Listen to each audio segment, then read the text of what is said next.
तब खाते क्या थे राजा राम, और राम क्षत्रिय था, तो क्षत्रिय का खाना ही मांसाहारी होता है। लेकिन आप कह रहे हैं इसको लेकर कंट्रोवर्सी कहीं ना कहीं होती है, आपको नजर नहीं आ रही? क्योंकि क्या राम को मांसाहारी करना, क्या कंट्रोवर्सी? कंट्रोवर्सी क्या? राम का खाना क्या था? कोई बता देवे कि राम मेथी की भाजी खाता था? आप अपने कहे पे कायम है बिल्कुल, इसको कभी बिल्कुल कायम है। ये है, आप क्या भारत को शाकाहारी बनाना चाहते हैं क्या? इस देश के 80% लोग आज भी मांसाहारी है, वो राम भक्ति है ना। ये है एनसीपी के नेता जितेंद्र आव्हाड, जो कि शरद पवार के गुट से है। कहते हैं ना कि अधूरा ज्ञान बहुत ही खतरनाक होता है। इन्हें ये तो पता है कि राम जी क्षत्रिय थे, लेकिन इन्होंने आज तक रामायण पढ़ी ही नहीं कि ये जान पाए कि वो शाकाहारी थे या मांसाहारी। इस कारण से इस तरह के विवादित बयान दे रहे हैं। मुझे समझ नहीं आता, इतने बड़े पदों पर रहने के बावजूद लोग किस तरह से इतनी बड़ी बात बोल सकते हैं। अभी आप लोगों के दिमाग में बहुत सारी बातें चल रही होंगी ना कि श्री राम जी तो क्षत्रिय थे, क्या वो मांस खाते थे या शाकाहारी थे? तो मैं बता दूं, वो शुद्ध शाकाहारी जीवन जीते थे। अभी आपको लग रहा होगा कि अगर वो शाकाहारी थे तो सीता मैया ने उन्हें हिरण को मारने के लिए क्यों कहा? चलिए मैं सारी चीजें आपको बताती हूँ इस वीडियो में, और आखिरी में मैं आपको रामायण के श्लोक बताऊंगी जो इस बात की पुष्टि करते हैं कि श्री राम जी शुद्ध शाकाहारी थे। तो प्रभु श्री राम, सीता जी और लक्ष्मण जी राजपाट छोड़ के, राजकीय जीवन छोड़ के वनवास को चले गए, जहाँ पे वो एक तपस्वी की तरह रहते थे, जहाँ वो ध्यान करते थे, तप करते थे। तो बात आती है कि सीता जी ने राम जी को हिरण को मारने को क्यों कहा? तो असलियत ये है कि माता सीता ने कभी भी राम जी से ये नहीं कहा कि आप हिरण को मार के लाइए, बल्कि उसे पकड़ के लाने के लिए कहा था। सुनहरे हिरण के बच्चे को देखकर माता सीता को अकेलेपन दूर करने के लिए उन्होंने श्री राम जी से इच्छा जताई कि वे इस बच्चे का पालन पोषण करना चाहते हैं, लेकिन श्री राम जी ने सरासर मना बोल दिया। उन्होंने कहा कि अगर तुम इसे पालोगी तो इसकी माँ इसे ढूंढती रहेंगी, परेशान हो जाएगी, वो अपनी माँ से दूर हो जाएगा। तो माता सीता ने कहा कि जब इसकी माँ आ जाएगी तब हम इसे उन्हें दे देंगे, अभी तो वो जंगल में अकेला घूम रहा है, तो तब तक ही मैं इसकी सेवा कर लेती हूँ, इसके साथ खेल लेती हूँ।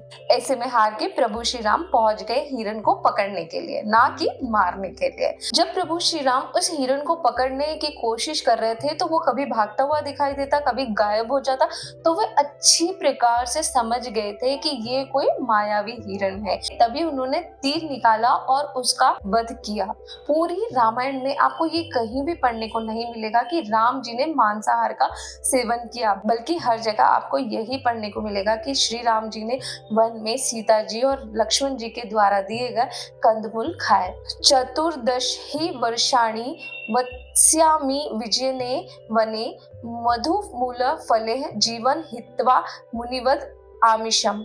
रामायण के इस श्लोक में ये पुष्टि होती है कि श्री राम जी ने वनवास में जाने से पहले ही आहार विषयक ये प्रतिज्ञा ली थी। इसका अर्थ ये है, सौम्य वनों में ऋषियों की भांति मांस का त्याग करके 14 वर्षों तक कंदमूल और शहद से अपना जीवन व्यतीत करूंगा। अभी आपको लग रहा होगा ये जो उन्होंने आहार विषयक प्रतिज्ञा ली, ये वनवास जाते समय ली, उसके पहले तो वो खाते होंगे क्योंकि वो क्षत्रिय थे। तो चलिए मैं आपको ये बता दूं कि ये प्रतिज्ञा उन्होंने ली थी क्योंकि वो घर से दूर जा रहे थे।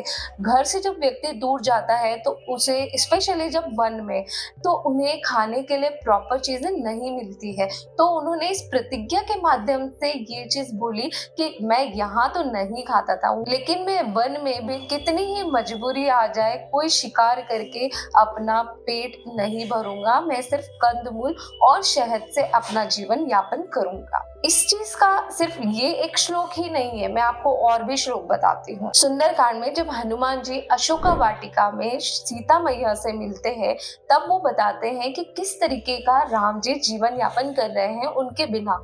तो ये श्लोक आता है, न मांसम राघवो भुक्ते न चापी मधु सेवते वन्यम सुविहितम नित्यम भक्तमश्रांति पश्चिमम।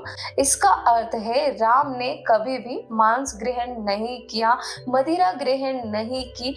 हे देवी, वो दिन भर में एकत्रित किए हुए कंदमूल से ही अपना जीवन बिता रहे हैं। इसके अलावा अयोध्या कांड में भी एक श्लोक मिलता है, भोजन प्रबंध करने के पश्चात लक्ष्मण जी ने ये कहा था, अयम कृष्णः समा अंगः शितः कृष्ण मृगो यथा देवता देव समकाश यजस्व कुशलो इ असि। अर्थात देवोपम तेजस्वी रघुनाथ जी, यह काले छिलके वाला गजकंद जो बिगड़े हुए सभी अंगों को ठीक करने वाला है, उसे पका दिया गया है। आप पहले प्रवीणता से देवताओं का यजन कीजिए क्योंकि उसमें आप अत्यंत कुशल है। तो आशा करती हूँ आपको मेरी सारी बातें सुनने और श्लोक के बाद ये क्लियरली समझ आ गया है कि राम जी क्षत्रिय तो थे लेकिन वे शाकाहारी जीवन जीते थे। तो आज के बाद अगर कोई भी पॉलिटिशियन इस तरीके का स्टेटमेंट देता है तो आप समझ जाइएगा कि वो कभी राम भक्त रहे ही नहीं है, उन्होंने रामायण पढ़ी ही नहीं है। अगर आप भी श्री राम जी के भक्त हैं तो जल्दी से कमेंट में जय श्री राम लिखें और मुझे सब्सक्राइब करना ना भूलें।